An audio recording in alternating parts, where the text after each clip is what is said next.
पिता, पुत्र और पवित्र आत्मा के नाम पर आमीन। सबको जय जय शु। प्यारे मित्रों, हम आज ये बाइबल अध्ययन में मार्कुस का सुसमाचार अध्याय 2 एक महत्वपूर्ण बात, ये कितने इसके महिमा और ये महत्वपूर्ण बात है, ये हम समझने पर नया नियम में हमारे जीवन, हमारे आध्यात्मिक जीवन और पुराने विधान के अनुसार हमारे जीवन, और दोनों फर्क क्या है, आज के उदाहरण द्वारा, ये बाइबल वचन द्वारा प्रभु हमें सिखाते हैं। और हमारे आध्यात्मिक जीवन में ये कितने ज्योति ये प्रदान करते हैं और हमको कितने ये अनुग्रह ये वचन द्वारा प्रभु आज प्रदान किया है। इसलिए ये समझने के लिए और गहराई में हम ध्यान देना चाहिए प्रिय मित्रों। इसलिए प्रभु का वचन आज हम सुनेंगे और उपवास का प्रश्न, उपवास द्वारा क्या होगा, और उपवास पुराने विधान के अनुसार और नया विधान के अनुसार प्रभु अच्छा से अभी हमें सिखाते हैं। और इस वक्त ये वचनों में हम हमारे साधारण जीवन में प्रभु कितने हमारे साथ है, और शैतान द्वारा हमारे रिश्ताओं को और प्रभु के विरुद्ध और दूसरों के विरुद्ध फूट डालने के लिए, मिसअंडरस्टैंडिंग, ऐसे ये घबराहट डालने के लिए और लड़ाई झगड़ा डालने के लिए, और शैतान कितने हमारे बीच में कार्य करते हैं, ये सब इसमें जुड़े हुए हैं। ये हम पढ़ते हैं और हम मनन चिंतन करते हैं। इसलिए प्रिय मित्रों, अपने को परिपूर्ण समर्पण करें, विनम्रता से, आग्रह के साथ, प्रार्थना के साथ, आग्रह के साथ अपने को समर्पण करते हुए ये वचन सुनने के लिए, वचन सीखने के लिए तैयार हो जाए। समर्पण करें। हे आत्मा, हम पर उतर आइए, शुद्ध कीजिए, हमारे आग्रह के अनुसार नहीं, पवित्र आत्मा के अभिषेक से, पवित्र आत्मा के अभिषेक के साथ, पवित्र आत्मा की शक्ति, विवेक और बुद्धि हमको चाहिए। हमको ये वचन सीखने के लिए, ये वचन घोषणा करने के लिए, वचन के अनुसार चलने के लिए प्रभु हमको कृपा दे, आशीष दे।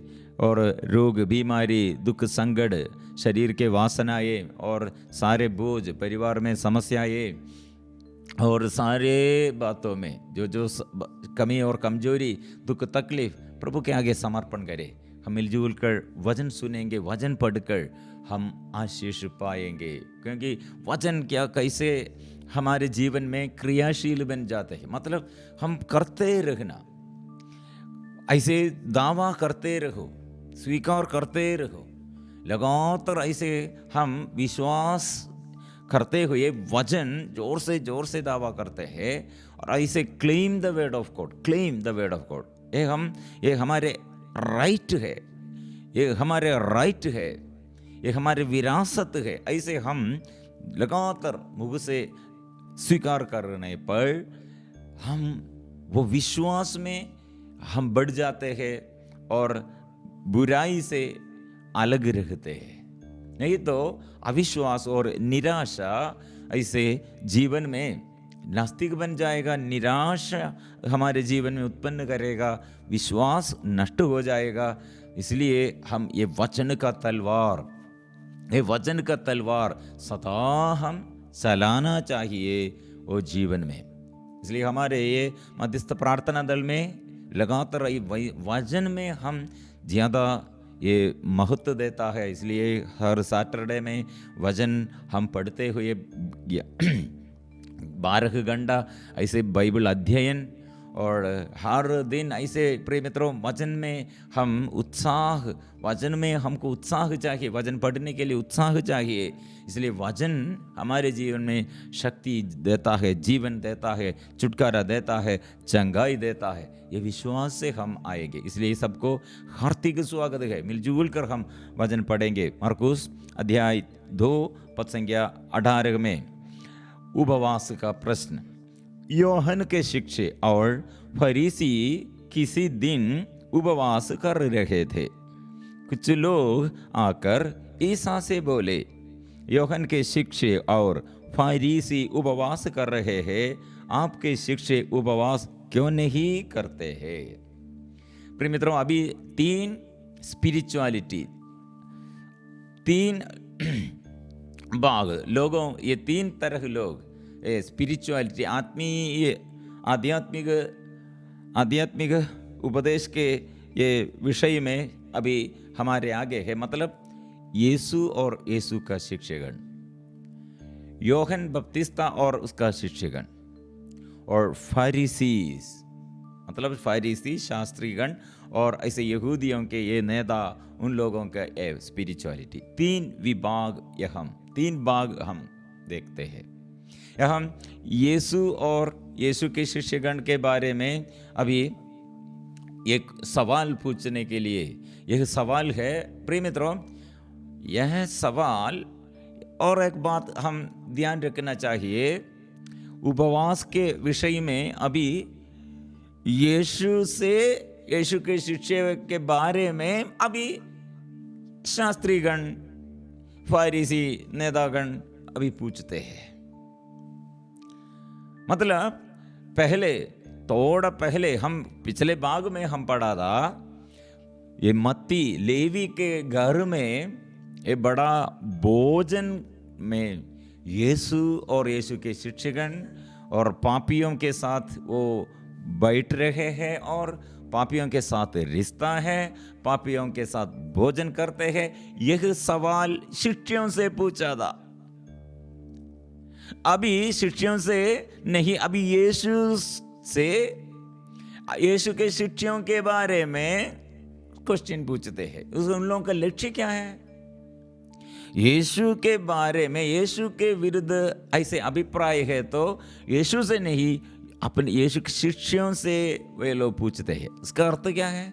और यीशु के शिष्यों के बारे में वे लोग कंप्लेंट देखा है, इसलिए यीशु के शिष्यों का ये दोष के ऊपर दोष लगाने के लिए, यीशु के शिष्यों के ऊपर दोष लगाने के लिए यीशु से, और यीशु के विरुद्ध दोष लगाने के लिए और यीशु के शिष्यों से। मतलब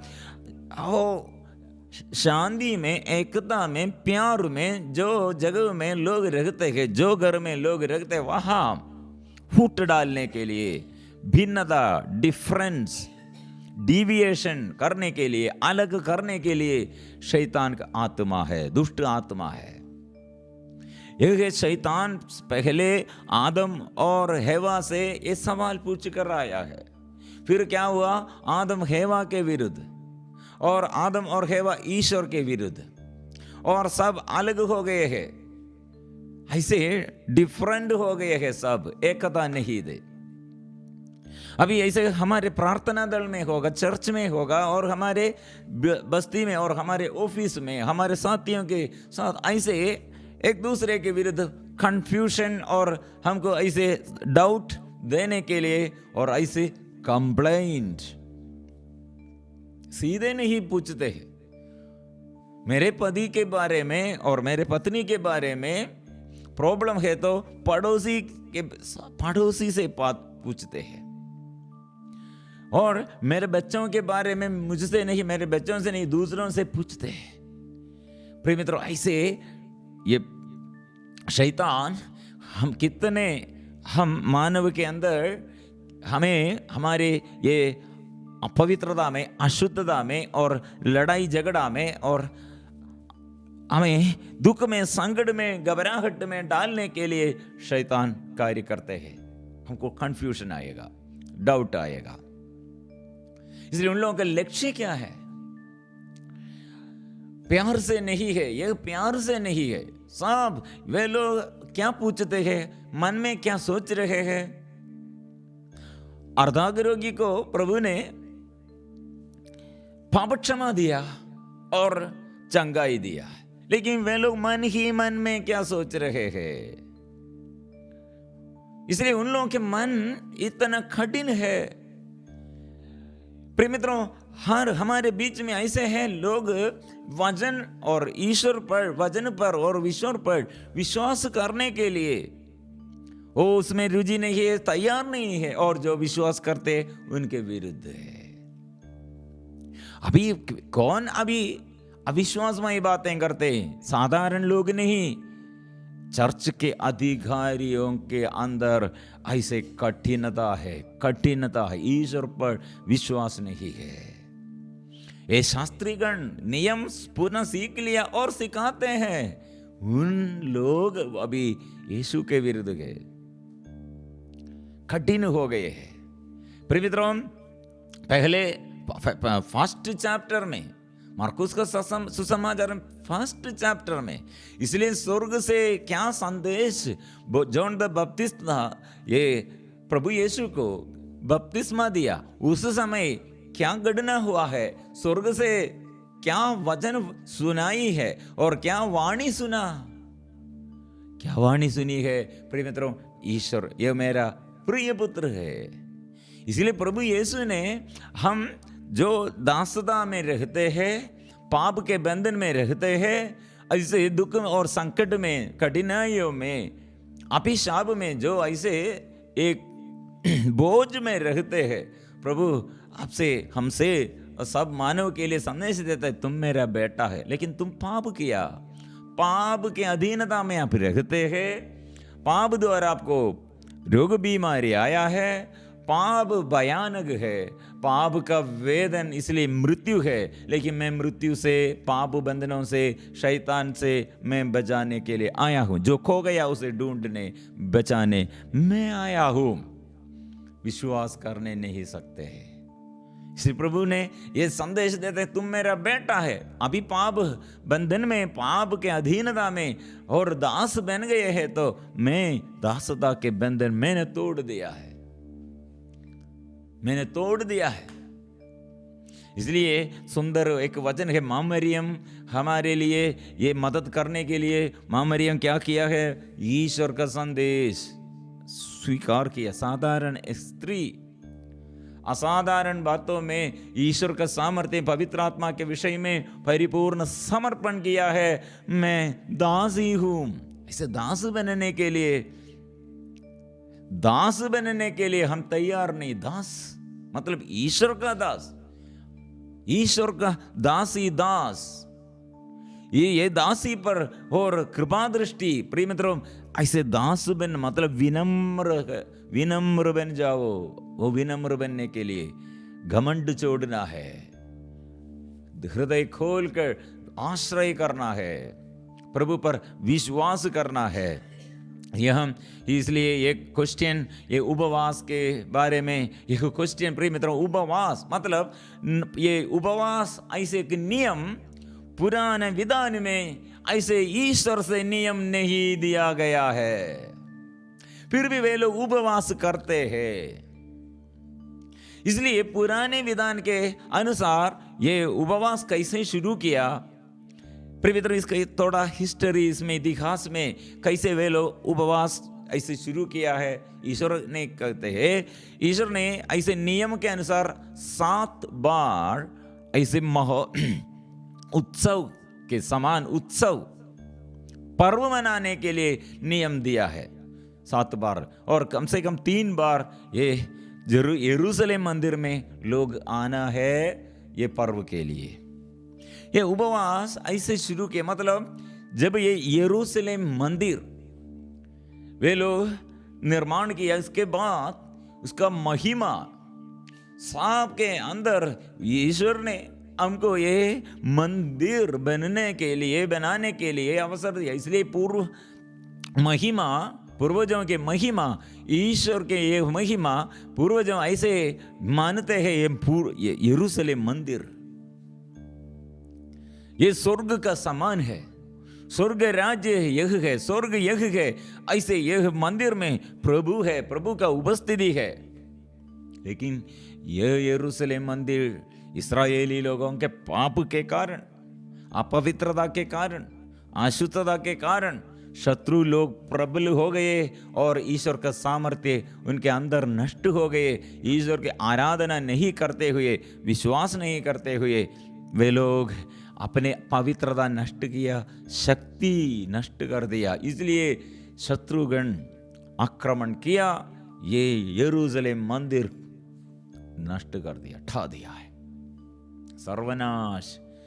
इसके बाद यरूशलेम, फिर ये मंदिर वे लोग पुनर्निर्माण किया है, ये पुनर्निर्माण। लेकिन इसके बाद याजक लोग पुराने यरूशलेम मंदिर और अभी नया यरूशलेम मंदिर, दोनों में कितना फर्क है, वो कितने बड़ा था और कितने महिमा, कितने ये बड़ा महत्वपूर्ण मंदिर थे। लेकिन अभी नया निर्माण किया है, लेकिन उसका महिमा तुलना करने में बहुत ये अंदर वे लोग रोते हुए बोला है, हमारे पूर्वजों द्वारा, ये सुलेमान राजा द्वारा कितने अच्छा से बनाया था, अभी उसका महिमा कहाँ है? ये नया मंदिर में ऐसे महिमा नहीं है, ये बहुत छोटा है, उतना महत्व बड़ा नहीं है इसमें, उतना बड़ा, इसलिए वे लोग रोते हैं। प्रिय मित्रों, ऐसे ये महिमा और ईश्वर का उपस्थिति ये मंदिर में नहीं लग रहे हैं, इसलिए वे लोग उपवास शुरू किया। ऐसे उपवास लिए सकरिया का ग्रंथ में अध्याय 7 इसके विषय में हम पढ़ते हैं। और ऐसे फरीसी लोग फिर प्रभु के आगे प्रसन्न होने के लिए, प्रभु के महिमा के लिए, ऐसे वे लोग हफ्ते में 2 बार उपवास करते थे। लेकिन ईश्वर का नियम नहीं, ये नबी मूसा द्वारा ऐसे नियम नहीं दिया गया है। इसलिए पुराने ये रिवाज के अनुसार ये उपवास करने का कारण ये है, ईश्वर की महिमा यरूशलेम मंदिर में नहीं है, नष्ट हो गए हैं, इसलिए वे लोग उपवास करते हैं, इसलिए वे लोग उपवास करते हैं।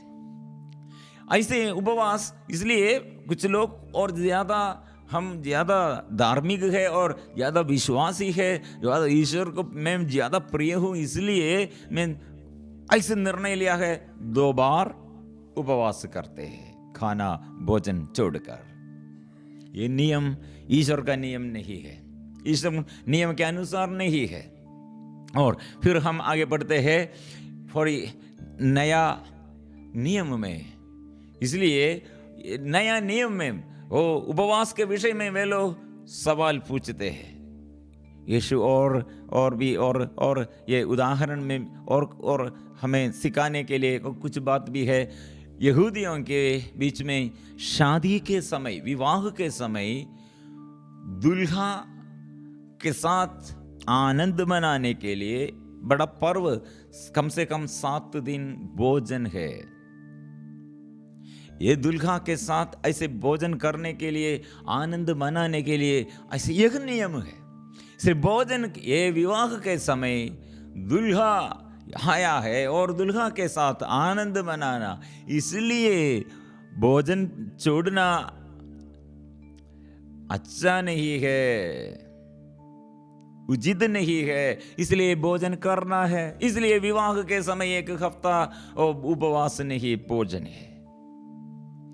यह भी ध्यान से सुनना चाहिए।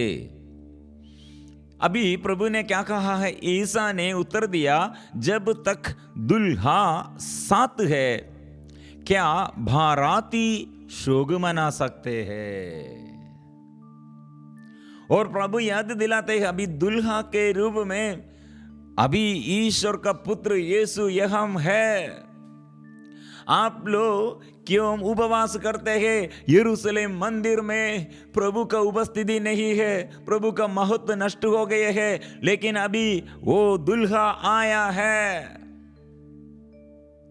दुल्हा अभी साथ है, वो यीशु ईश्वर का पुत्र साथ है। प्रिय मित्रों, ये है हमारे अंदर, ये साथ यीशु है, हमारे प्रभु हमारे साथ है। फिर क्यों हो ईश्वर नहीं, ईश्वर साथ नहीं, ईश्वर को उपस्थिति नहीं, ऐसे क्यों सोचते हैं? क्यों आप लोग दुख में हैं? कारण आपके साथ प्रभु है। आपके दुख में, संकट में, परेशानियों के बीच में, समस्याओं के बीच में हर दुख और संकट दूर करने के लिए, बचाने के लिए, मुक्ति देने के लिए, उद्धार करने के लिए, पुनर्स्थापना करने वाला ओ ये दुल्हा आया है। इसलिए प्रभु अपने को ऐसे तुलना करते हैं, दुल्हा शादी करने के लिए, अपनी पत्नी को शादी करने के लिए दुल्हा आया है। पत्नी के रूप में हम हम सब है, ईश्वर के प्रजा हम है, इसलिए दुल्हा साथ है। क्या बाराती शोक मना सकते हैं? जब तक दुल्हा उनके साथ है वे उपवास नहीं कर सकते हैं। उपवास कैसे कर सकते हैं? क्योंकि दुल्हा साथ है, दुल्हा साथ है। इसलिए विवाह के बोझ के समय आज के दिन में उपवास करता हूं, ऐसे बोलने पर ये उचित नहीं है। दुल्हा साथ है। आप लोग आंख खोलो, हृदय खोलो, कान लगा कर सुनो, दुल्हा आपके साथ है, उसे अनुभव करो। क्यों फिर आप लोग उपवास करते हैं? फिर हम आगे वचन पढ़ते हैं, किंतु वे दिन आएंगे जब दुल्हा उनसे बिछुड़ जाएगा, उन दिनों वे उपवास करेंगे। इसलिए उपवास करने के लिए प्रिय मित्रों, इसलिए एक नियम प्रभु ने समझ जाते हैं, उपवास करना है। उपवास करना मतलब, किंतु वे दिन आएंगे जब दुल्हा उनसे बिछुड़ जाएगा, उन दिनों वे उपवास करेंगे। मतलब यह नया नियम के अनुसार उपवास, यीशु पवित्र आत्मा को शिष्यों के जीवन में पवित्र आत्मा को प्रदान किया और सबको आत्मा प्रदान किया है। और यीशु अंदर रहकर, पहले उपवास में मंदिर में प्रभु नहीं है। अभी नया विधान के अनुसार मंदिर मतलब मेरा शरीर, इसलिए यीशु ने कहा ये शरीर ईश्वर का मंदिर। इसलिए मेरा शरीर में ईश्वर का आत्मा है, मेरा शरीर ईश्वर का मंदिर है, आत्मा निवास करते हैं। इसलिए आत्मा अंदर, ये यीशु हमारे ये दुल्हा अंदर रहते हुए हम उपवास करते हैं। पुराने नियम में मंदिर में प्रभु नहीं, ईश्वर नहीं, इसलिए वे लोग उपस्थिति के लिए प्रार्थना उपवास करते। लेकिन हम नया विधान में, नया विधान के अनुसार यीशु आत्मा द्वारा हम में, हमारे अंदर निवास करते हुए, हमारे साथ रहते हुए, अंदर हमारे प्रभु है, इसलिए हम उपवास करते हैं। इसलिए हम यीशु ये शिष्यों से कहा था, शैतान को परास्त करने के लिए उपवास और प्रार्थना के बिना यह जाति नहीं निकल जा सकती। शैतान को भगाने के लिए, शैतान को परास्त करने के लिए, शैतान के ऊपर हमको शक्ति और ताकत, शैतान को विरुद्ध युद्ध करने के लिए और शैतान को परास्त करने के लिए उपवास और प्रार्थना जरूर चाहिए। लेकिन पवित्र आत्मा में, इसलिए प्रिय मित्रों, पेंतीकोस्त के दिन में वे पवित्र आत्मा को और ईश्वर ने प्रदान किया है, वो वे लोग आत्मा से संपन्न हो गए हैं, ग्रहण किया, और इसके बाद वे लोग उपवास करते हैं। मतलब यीशु का ये उपस्थिति और वे लोग अनुभव करते हैं, और आत्मा में, अभिषेक में बढ़ने के लिए यीशु अंदर है, ये अनुभव में उपवास करते हैं। पहले उपवास में ये प्रभु ईश्वर मंदिर में नहीं, इसलिए ये दुख से उपवास, ये शोक मनाते हैं, विलाप करते हैं। लेकिन नया नियम में ऐसा नहीं, यीशु अंदर है, यीशु के साथ हम रहते हैं, यीशु के साथ रिश्ता है, यह के उपवास। नबी ईसाया कहा है, उपवास मतलब खाना छोड़ना नहीं, पापियों के साथ भोजन करो, ऐसे बंधन। हाँ, वो वचन पढ़ना अच्छा होगा, 58 ईसाया नबी का ग्रंथ 58 क्या है? उपवास का अर्थ इसलिए यह दोनों जोड़कर हम सीखना और पढ़ना अच्छा होगा। आदर्श उपवास और विश्राम दिवस। प्रभु ईश्वर ये कहता है, पूरी शक्ति से पुकारो, तुरही की तरह अपनी आवाज ऊंची करो, मेरी प्रजा को उसके अपराध और याकूब के वंश को उसके पाप सुनाओ।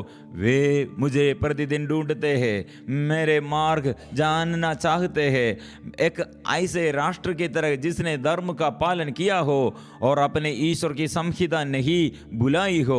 वे मुझसे सही निर्णय की आशा करते और ईश्वर का सानिध्य चाहते हैं। हम उपवास क्यों करते हैं जब तू देखता भी नहीं? हम तपस्या क्यों करते हैं जब तू ध्यान भी नहीं देता? देखो, उपवास के दिनों में तुम अपना कारोबार करते और अपने सब मजदूरों कठोर परिश्रम लेते हो। तुम उपवास के दिनों लड़ाई झगड़ा करते और करारे मुक्के मारते हो। तुम आजकल जो उपवास करते हो उसे स्वर्ग में तुम्हारी सुनाई नहीं होगी।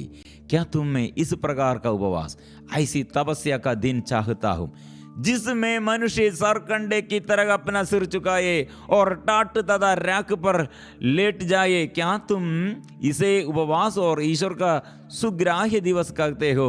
मैं जो उपवास चाहता हूं इस प्रकार है, अन्याय की बेड़ियों को तोड़ना, जुए के बंधन खोलना, पतदलितों को मुक्त करना और हर प्रकार की गुलामी समाप्त करना, अपनी रोटी भूखों के साथ रखना और साथ खाओ, दरिद्रों को अपने यहाँ ठहराना, जो नंगा है उसे कपड़े पहनाना, अपने भाई से मुख नहीं मोड़ना। प्रिय मित्रों, ऐसे 58 ईसाया नबी का ग्रंथ अध्याय 58 में कितने अच्छा से ये बात सिखाया है। ऐसे उपवास प्रिय मित्रों, इसलिए खाओ। और इसलिए प्रिय मित्रों, प्रभु नया नियम में और पुराना विधान में उपवास में क्या फर्क है? नया विधान में उपवास मतलब यीशु अंदर है, वो प्यार से, यह प्यार के अनुसार ये प्यार के कारण हम उपवास करते हैं और आत्मा में, इसलिए और अभिषेक हम प्राप्त करने के लिए ईश्वर की उपस्थिति में और हम ये आनंद मनाते हुए उपवास करते हैं। सेकंड बात, कोई पुराने कपड़े पर कोरे कपड़े का पैबंद नहीं लगाता, नहीं तो नया पैबंद सिकुड़ कर पुराना कपड़ा फाड़ देता है और चीर बढ़ जाती है। कोई पुरानी मशकों में नई अंगूरी नहीं भरता, नहीं तो अंगूरी मशकों को फाड़ देती है और अंगूरी तथा मशकें दोनों बराबर हो जाती है, बर्बाद हो जाती है। नई अंगूरी को नई मशकों में भरना चाहिए। प्रिय मित्रों, ये दो उदाहरण, पुराना कपड़ा, इसमें नया कपड़ा, और ये पुराने कपड़े पर कोरे कपड़े का पैबंद नहीं लगाता, कितने अच्छा उदाहरण है। और मशकों, ये पुरानी मशकों में, ये दोनों क्या है? पुराना कपड़ा और पुरानी मशकों में नई अंगूरी। अर्थ क्या है प्रिय मित्रों? वस्त्र, कृपा, ये कपड़ा मतलब ये हमारे कृपा। कैसे हम कृपा, ये वस्त्र का अर्थ है कृपा, कृपा का वस्त्र। लेकिन पुराने नियम कितने, ये वचन सुना है, यह नियम पालन करने के लिए साधारण मानव के और नबी मूसा और नबियों को भी पूरा ऐसे पालन करने के लिए अपने शक्ति से नहीं सकते हैं, गिर गए हैं कितने बार। और ये पुराने मशकों में नई अंगूरी नहीं भरता, नहीं तो अंगूरी मशकों को फाड़ देती है और अंगूरी तथा मशकें दोनों बर्बाद हो जाती है। मतलब पुराने ये अंगूरी बनने के लिए ये मशकों पूरा ऐसे बढ़ गए हैं और नया अंगूरी फिर इसमें भरते हैं तो बर्बाद हो जाएगा। इसका अर्थ क्या? ये नया नियम, पुराना नियम सुनकर और सीखते हुए और पालन करने के लिए प्रयास करते हुए थक गए हैं। हम इस सब पुराना कपड़ा और नया कपड़ा, पुराना अंगूरी और नया अंगूरी। प्रिय मित्रों, हम ये ईश्वर ये हमें कृपा देता है। कृपा के अनुसार एक व्यक्ति भलाई करते हैं तो संत मदर तेरेसा, कोलकाता में हमारे मदर तेरेसा कैसे भलाई और अनुग्रहमय बातें, वो कितने अनुग्रह बातें अनाथों को, विधवाओं को और रोगियों को संभालने के लिए कैसे माम बन गए हैं, कैसे वो पवित्र बन गए हैं, कैसे वो हम संत नाम देता है। कारण क्या है? वो काम ये इसका कर्म के कारण नहीं है, उसके अंदर यीशु का प्यार, पवित्र आत्मा उसके अंदर आकर वो प्रेरणा देते हुए भलाई किया है। लेकिन पुराने विधान के अनुसार हम भलाई करते हुए, ऐसे भला कार्य हम करते हुए ईश्वर हम में प्रसन्न हो गए हैं, इसलिए हमारे आग्रह के अनुसार हम भलाई करते हैं। हमारे आग्रह है, हमारे प्रार्थना के अनुसार हम ज्यादा प्रार्थना किया, हम उपवास किया, ऐसे भलाई किया है, लेकिन ये ईश्वर के विरुद्ध है। ऐसे भलाई पाप है। लेकिन ईश्वर के इच्छा के अनुसार, ईश्वर के इच्छा क्या है? ये ईश्वर की इच्छा हम करना, यही है सबसे बड़ा पवित्रता, यही है सबसे बड़ा भलाई, यही है अच्छा कार्य। इसलिए योहन का सुसमाचार में ये फरीसी लोग यीशु से ये सवाल पूछा है, क्या ये इच्छा, पिता की इच्छा क्या है? अध्याय 6 पद संख्या 40 में, मेरे पिता की इच्छा यह है कि जो पुत्र को पहचान कर उसमें विश्वास करता है उसे अनंत जीवन प्राप्त हो, मैं उसे अंतिम दिन पुनर्जीवित कर दूंगा। यह है, यीशु पर विश्वास करो। ये लोग ये नहीं करते हैं। यीशु क्या करते हैं? हम अपने दुर्बलताएं, अपने समस्याएं के बीच में और दुर्बलताओं के बीच में हम थक गए हैं, लेकिन प्रभु कृपा देता है, कृपा का ये कपड़ा पहनाते हैं। कृपा हम अधर्मी लोगों के लिए, हम पापियों के लिए वो क्षमा देते हुए आत्मा को प्रदान किया है, आत्मा द्वारा। इसलिए शिष्यगणों के जीवन में पवित्र आत्मा आया है, पवित्र आत्मा के आगमन में वे लोग पुनर्जीवन प्राप्त हो गए हैं, जीवन बदल गए हैं, क्योंकि यीशु की आत्मा अंदर वसत रहते हैं। इसलिए दुर्बलताओं में मेरी कृपा पर्याप्त है। माई grace is sufficient for you. ये विश्वास करो, मैं दुर्बल हूं, ये स्वीकार करो। प्रभु की शक्ति मुझ में क्रियाशील बन जाते हैं। इसलिए प्रिय प्रभु आत्मा हमको देता है। ये विश्वास में हम बढ़ने पर प्रिय मित्रों, हमको पुराना नियम नहीं, अभी नया नियम यीशु हम में है, ये शक्ति हमारे लिए है। यीशु हमारे साथ है, ये शक्ति हम में प्रकट है। ऐसे जीवन हम आशीष प्राप्त करते हैं।